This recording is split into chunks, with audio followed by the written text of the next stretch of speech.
are relatively slim, 1 in 5. Aren't Senators Biden and Levin correct in trying to block sending these troops in? Well, I think the question that they have to ask is, how important is victory in Iraq when you look at Iran, you look at Syria, you look at the threat to Israel, you look at the way in which the terrorists will respond to an American defeat. And if, in fact, the president's plan is inadequate, they have one answer, which is to accept defeat and find a way to avoid the problem.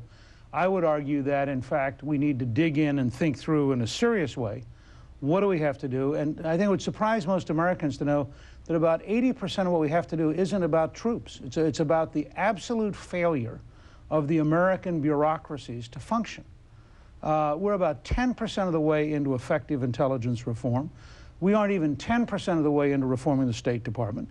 We have non-functional relations with the Justice Department, the Treasury Department, the Agriculture Department, the Commerce Department. But is that why we're losing the war in Iraq right now? It's a significant part of it. When you have 50, 60, and 70% unemployment among young males, and all of the economic instruments of the United States are incompetent.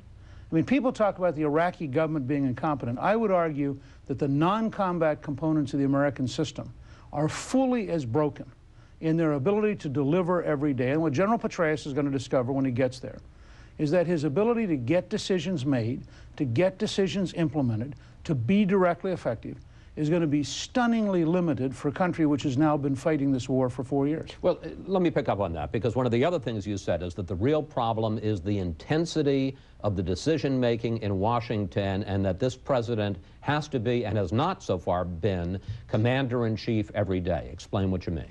I think the president ought to have a deputy chief of staff reporting directly to him, and the second briefing he gets every morning after the intelligence brief should be a briefing on what Admiral Fallon is going to need, what General Petraeus is going to need, and the president should be issuing orders. What happens today is this interagency process, which all the bureaucracies love.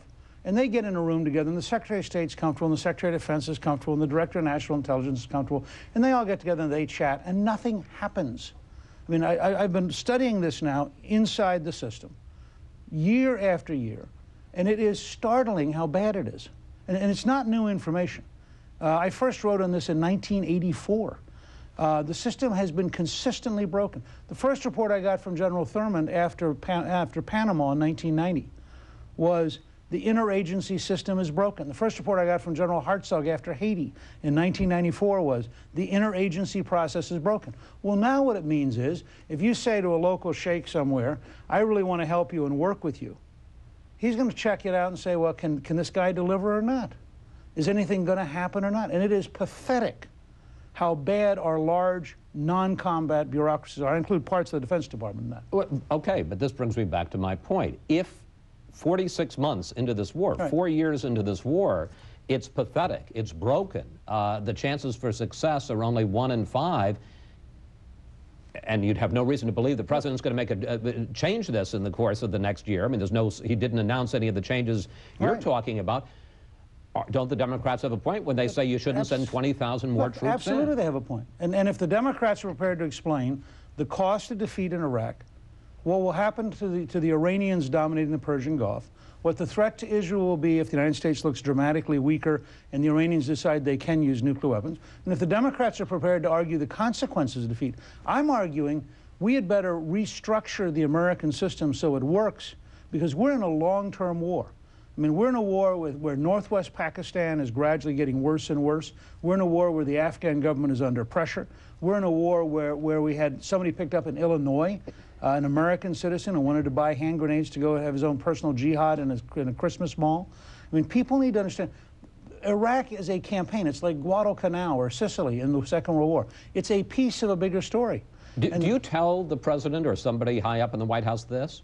I tell people as high as I get a chance to. And? They take notes. I mean, look, these are sincere people. It's very hard to believe when you're in these large bureaucracies and everything works all day. The coffee's delivered, the staff is nice, the PowerPoint briefing looks good.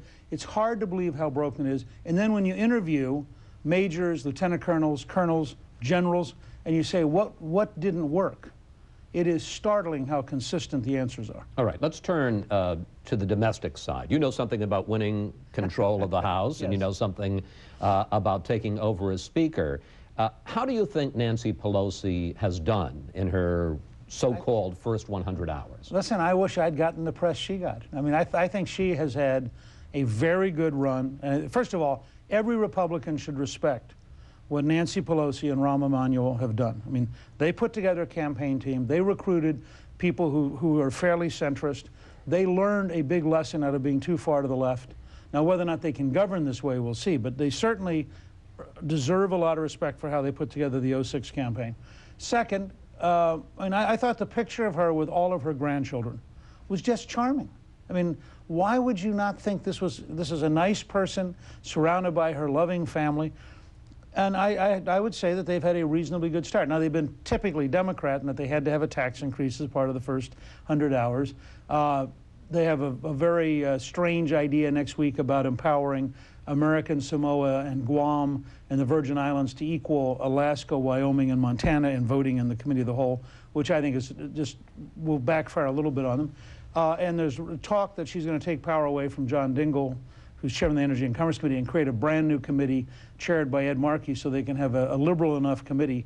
Those kind of things I think are long-term signs of a potential weakness, but I give her very good credit for the opening round. I was going to say, in these first 6 proposals,